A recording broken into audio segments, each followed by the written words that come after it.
ए बुढी के भयो पेन्टीको टुका सुकाउने हो ओ यही सुकाउ न यहाँ त हुन्न कि यहाँ त सासुआमाले देख्नुहुन्छ नि के भयो त सुकाएको पेन्टी देखेर पेन्टी भित्रको पो देख्न भएन नि हैले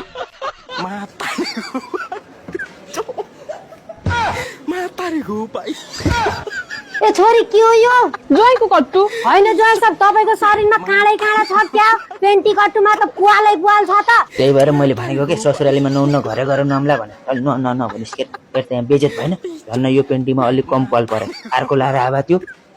बेइज्जतै हुन्थ्यो सत्यनाश हुन्थ्यो सासामा एकैछिन है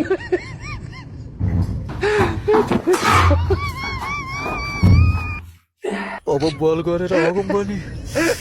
सासुआमाले सुन्छन् सुस्ता सुस्ता आउन पर्यो त्यही भएर धेरै चाना खाना नदिनु ज्वाइँलाई भनेको के मलाई के थाहा छ नि बम पड्के नै पड्किन्छन् भन्ने